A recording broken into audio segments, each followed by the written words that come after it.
मल्लिकार्जुन खड़गे भी आज मध्य प्रदेश पहुंचेंगे और राहुल गांधी के साथ उनकी यात्रा में शामिल होंगे। वहीं आज संविधान दिवस के मौके पर राहुल महू में रहेंगे, जहां वो डॉक्टर भीमराव अंबेडकर की प्रतिमा का माल्यार्पण करेंगे और संविधान की रक्षा के लिए शपथ लेंगे। आज भारत जोड़ो यात्रा सुबह 6 बजे मार टक्का से शुरू हो चुकी है और रात को महू में दशहरा मैदान में विश्राम करेगी। भारतीय रिजर्व बैंक यानी आरबीआई की तरफ से देश के विदेशी मुद्रा भंडार के आंकड़े जारी कर दिए हैं। बता दें कि 18 नवंबर तक देश का विदेशी मुद्रा भंडार 2.54 अरब डॉलर बढ़कर 547.25 अरब डॉलर पहुंच गया है। आरबीआई ने शुक्रवार को इसकी जानकारी दी।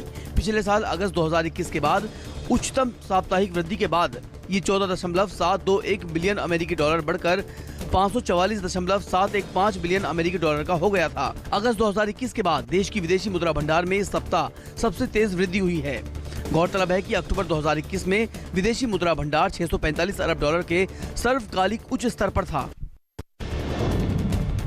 भारत ने गणतंत्र दिवस परेड समारोह के लिए चीफ गेस्ट के लिए मिस्र के राष्ट्रपति अब्देल फतेह अल सीसी को निमंत्रण दिया है। अल सीसी 2014 से लेकिन 2002 में ऐसा सबक सिखाया कि साल 2002 से 2022 तक फिर किसी की हिम्मत नहीं हुई। गुजरात में सांप्रदायिक दंगा करने वालों के खिलाफ सख्त कदम उठाकर बीजेपी की सरकार ने गुजरात में अखंड शांति की स्थापना की है। विधानसभा चुनाव की तैयारियों के मद्देनजर जम्मू कश्मीर के लिए अंतिम मतदाता सूची शुक्रवार को प्रकाशित कर दी गई। इसमें 7.72 लाख मतदाता जोड़े गए हैं, जो अब तक की सर्वाधिक संख्या है। जम्मू कश्मीर के संयुक्त मुख्य निर्वाचन अधिकारी अनिल सलगोत्रा ने कहा कि अंतिम मतदाता सूची में 83,59,771 मतदाता हैं, जिनमें 42,91,687 पुरुष, 40,67,900 महिलाएं और थर्ड जेंडर के 184 नागरिक शामिल हैं।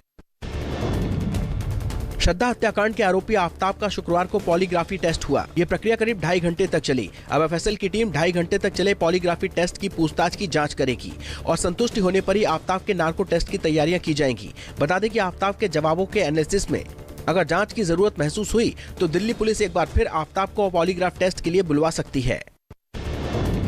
श्रद्धा मर्डर केस के आरोपी आफताब की पुलिस रिमांड आज खत्म हो रही है। आज सुबह 9 बजे आफताब को साकेत कोर्ट में पेश किया जाएगा। 4 दिन के रिमांड के बाद आफताब को वीडियो कॉन्फ्रेंसिंग के जरिए दिल्ली पुलिस कोर्ट में पेश करेगी, जहां से आफताब को जेल भेजा जा सकता है। लेकिन दिल्ली पुलिस के लिए ये मर्डर केस अब चुनौती बनता जा रहा है, क्योंकि आफताब के इतने दिन पुलिस कस्टडी में रहने के बाद भी दिल्ली पुलिस अभी तक खाली हाथ है। भारतीय अंतरिक्ष अनुसंधान संस्थान इसरो ने हाल ही में निजी क्षेत्र के मिशन को लॉन्च करके इतिहास रचने के बाद अब इसरो अपने अगले मिशन PSLV C54 EOS-6 के लिए तैयार है। इस मिशन के तहत इसरो आज ओशन सेट सीरीज के 3rd जनरेशन का सैटेलाइट ओशन सेट 3 के साथ 8 नैनो सैटेलाइट को लॉन्च करेगा। इस मिशन को आज सुबह 11:15 बजे श्रीहरिकोटा से प्रक्षेपित किया जाएगा। बता दें कि ओशन सेट सीरीज के सैटेलाइट अर्थ ऑब्जर्वर सैटेलाइट हैं, जो किसी समुद्र विज्ञान और वायुमंडलीय अध्ययन के लिए समर्पित हैं। इसके अलावा ये सैटेलाइट्स समुद्री मौसम का पूर्वानुमान करने में भी सक्षम हैं। सत्येंद्र जैन की भोजन की याचिका पर आज कोर्ट का आदेश आएगा। दोपहर 2 बजे दिल्ली की राउज एवेन्यू कोर्ट जैन की याचिका पर फैसला सुनाएगी। सत्येंद्र जैन ने धार्मिक मान्यता के अनुसार जेल में भोजन मुहैया कराने की याचिका में कहा है कि जैन धर्म का अनुयायी होने के नाते वो धार्मिक उपवास कर रहे हैं, लेकिन उन्हें धार्मिक मान्यताओं के अनुसार जेल प्रशासन भोजन उपलब्ध नहीं करा रहा। फिलहाल मनी लॉन्ड्रिंग केस में सत्येंद्र जैन जेल में बंद हैं।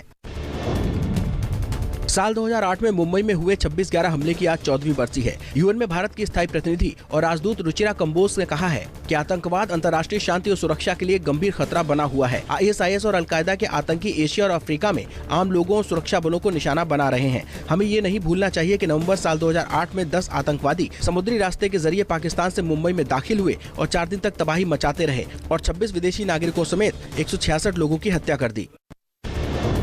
संयुक्त किसान मोर्चा ने आज देश भर में अपने अपने प्रदेश के गवर्नरों के घेराव करने का ऐलान किया है। सभी राज्यों की राजधानी में किसान मोर्चा ज्ञापन सौंपने के लिए आज रोष मार्च निकालेगा। राकेश टिकैत ने ट्वीट कर आरोप लगाया है कि उत्तर प्रदेश के कुछ जिलों में पुलिस किसानों को पंचायत में आने से रोक रही है। जिस जिले में किसानों को रोका जाएगा, हम बाद में वहीं पंचायत करेंगे। गौरतलब है कि मोहाली में संयुक्त किसान मोर्चा की अहम मीटिंग हुई, जिसमें संयुक्त किसान मोर्चा के 33 किसान संगठनों ने रोष मार्च निकालने का फैसला लिया। मैनपुरी लोकसभा उपचुनाव के लिए समाजवादी पार्टी का पूरा कुनबा मैनपुरी लोकसभा में एक्टिव है, तो वहीं बीजेपी ने भी मैनपुरी चुनाव के लिए पूरी ताकत झोंकी हुई है। आज शिवपाल यादव डिम्पल यादव के समर्थन में मैनपुरी में 11 नुक्कड़ सभाओं को संबोधित करेंगे। वहीं डिम्पल यादव खुद 10 नुक्कड़ सभाओं को संबोधित करेंगी। दूसरी ओर बीजेपी की तरफ से डिप्टी सीएम मैनपुरी में बने हुए हैं। आज डिप्टी सीएम ब्रजेश पाठक दोपहर 12 बजे भोगांव में युवा सम्मेलन में भाग लेंगे और कई स्थानों पर जनता को संबोधित करेंगे। अखिल भारतीय विद्यार्थी परिषद का 68वां राष्ट्रीय अधिवेशन शुक्रवार से राजस्थान के जयपुर में शुरू हो गया है। जयपुर के इंजीनियरिंग कॉलेज और रिसर्च सेंटर यूनिवर्सिटी में 27 नवंबर तक ये अधिवेशन चलेगा। आज अधिवेशन के दूसरे दिन विशाल शोभा यात्रा निकाली जाएगी, जिसमें राष्ट्रीय अधिवेशन में देश भर से आए एबीवीपी के कार्यकर्ता अपने राज्यों के पारंपरिक परिधानों में सुसज्जित होकर हिस्सा लेंगे। अधिवेशन के समापन समारोह में केंद्रीय मंत्री धर्मेंद्र प्रधान शामिल होंगे। जम्मू कश्मीर के पुंछ इलाके में भारतीय सेना की ओर से कॉर्डन एंड सर्च ऑपरेशन चलाया जा रहा है। बीते 24 घंटों में सुरक्षा बल लगातार घने जंगलों में इस ऑपरेशन को अंजाम दे रहे हैं, जिसमें पुंछ के बट्टा दूरिया के जंगलों में भारतीय सेना की ओर से लगातार रोशनी के गोले दागे जा रहे हैं। भारतीय सेना ऐसा इसलिए कर रही है ताकि अगर जंगलों में आतंकी छिपे हों तो उनके ठिकानों का पता लगाया जा सके और आतंकवादियों को पकड़ा जा सके। यूपी के लखीमपुर खीरी में इन दिनों जंगल के राजा का खौफ फैला हुआ है।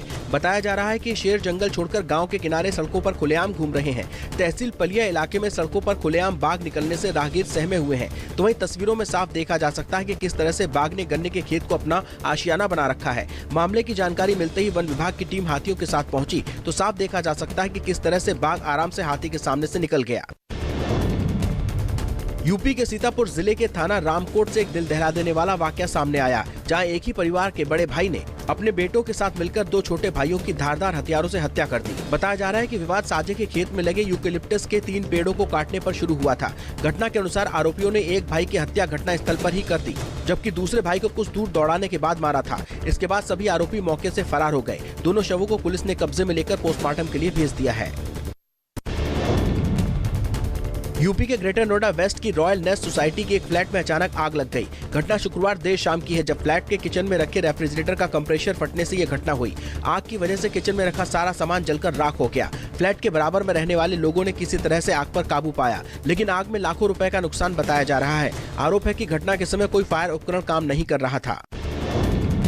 लॉन्ग मार्च के बाद आज पाकिस्तान के पूर्व पीएम इमरान खान रावलपिंडी में रैली करने जा रहे हैं। पार्टी का दावा है ये रैली ऐसी होगी जो पाकिस्तान के इतिहास में कभी नहीं हुई होगी। माना जा रहा है कि इमरान मुनीर को सेना प्रमुख बनाए जाने के खिलाफ मोर्चा खोल सकते हैं, क्योंकि मुनीर से उनके व्यक्तिगत संबंध तनावपूर्ण रहे हैं। वहीं रैली से एक दिन पहले इमरान की पार्टी के नेता असद उमर ने ट्वीट कर कहा कि इस्लामाबाद प्रशासन ने खान के हेलीकॉप्टर को परेड ग्राउंड में उतरने की अनुमति देने से इनकार कर दिया है। माइक्रो ब्लॉगिंग साइट ट्विटर के नए मालिक एलन मस्क का कहना है कि ट्विटर की वेरीफाइड सर्विस में जल्द ही बदलाव होने जा रहा है। मस्क ने शुक्रवार को ऐलान किया कि कंपनी ट्विटर अकाउंट्स के लिए अलग अलग रंग के टिक मार्क्स को लाने की योजना शुरू करेगी। मस्क ने कहा कि अगले हफ्ते से ट्विटर अकाउंट्स के लिए नीले रंग के टिक मार्क के अलावा गोल्डन और ग्रे रंग के टिक मार्क्स भी शुरू होंगे। मस्क ने ट्वीट कर बताया कि हम अगले हफ्ते से वेरीफाइड पॉलिसी में बदलाव कर रहे हैं। कंपनियों के लिए गोल्डन, सरकार और सरकारी संस्थाओं के लिए ग्रे और आम लोगों के लिए नीले रंग के टिक मार्क्स दिए जाएंगे। चीन में स्थित दुनिया की सबसे बड़ी एप्पल आईफोन बनाने वाली फॉक्सकॉन कंपनी से जुड़ा विवाद बढ़ता ही जा रहा है। ताजा मामले में 20,000 से ज्यादा कर्मचारियों ने चीन के हेनान प्रांत के झेंगझोउ स्थित फॉक्सकॉन कंपनी को छोड़ दिया है। इनमें से ज्यादातर कर्मचारी नए थे जो फिलहाल प्रोडक्शन लाइन पर काम नहीं कर रहे थे। फॉक्सकॉन से जुड़े एक सूत्र ने शुक्रवार को जानकारी दी। इतनी बड़ी मात्रा में कर्मचारियों के प्राण छोड़ने से फॉक्सकॉन की मुश्किलें बढ़ गई हैं, जिससे आईफोन उत्पादन के कंपनी के लक्ष्य को हासिल करना अब मुश्किल हो गया है। पाकिस्तान के प्रधानमंत्री शहबाज शरीफ शुक्रवार को 2 दिवसीय दौरे पर तुर्की के लिए रवाना हो गए हैं। उनकी इस यात्रा का मकसद दोनों देशों के बीच रक्षा और आर्थिक संबंधों को मजबूत करना बताया जा रहा है। पाकिस्तान के विदेश विभाग की तरफ से बताया गया है कि पीएम शरीफ तुर्की के राष्ट्रपति रजब तैयब अर्दोआन के बुलावे पर तुर्की के लिए रवाना हुए हैं। विभाग का कहना है कि राष्ट्रपति अर्दोआन के साथ शहबाज शरीफ संयुक्त रूप से इस्तांबुल शिपयार्ड में पाकिस्तानी नौसेना PNS खैबर के लिए 4 मिगजैम कॉर्वेट जहाजों में से तीसरे जहाज का उद्घाटन करेंगे।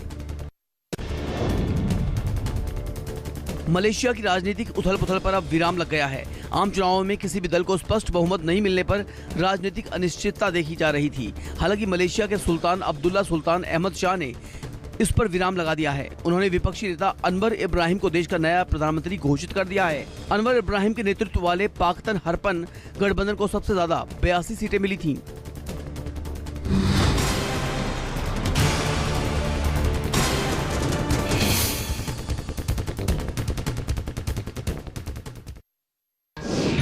दिन में किस समय क्या करने से चढ़ेगा पाप, बढ़ेंगे कष्ट, जानने के लिए देखिए काल चक्र आज सुबह 8:50 पर।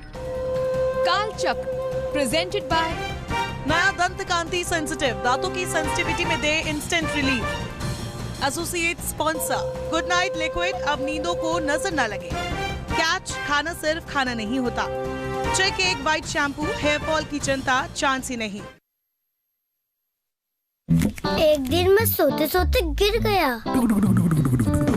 और मुझे कुछ नहीं हुआ। पता है किसने किया? घोस्ट ने। मेरा दोस्त है, वो हर बार मुझे बचा लेता है। घोस्ट को कैसे पता मैं अंधेरे से डरता हूँ? घोस्ट मेरा दोस्त है, मिलोगे? अरे कोई घोस्ट नहीं, रोनी के पापा ही हैं जो उसे सेफ रखते हैं। जैसे हैवेल्स लाइफ शील्ड वायर्स, जो दिखते नहीं पर घर को सेफ रखते हैं। ना आग पकड़े, ना जहरीली गैस छोड़े। Wires that don't catch fire. रोज सब्जी का स्वाद बढ़ाए और घर वालों का प्यार पाए। गोल्डी सब्जी मसाले, जहाँ जाए रिश्ते बनाए, गोल्डी मसाले। देखिए India store of New Zealand second ODI live in exclusive कल सिर्फ प्राइम वीडियो पर।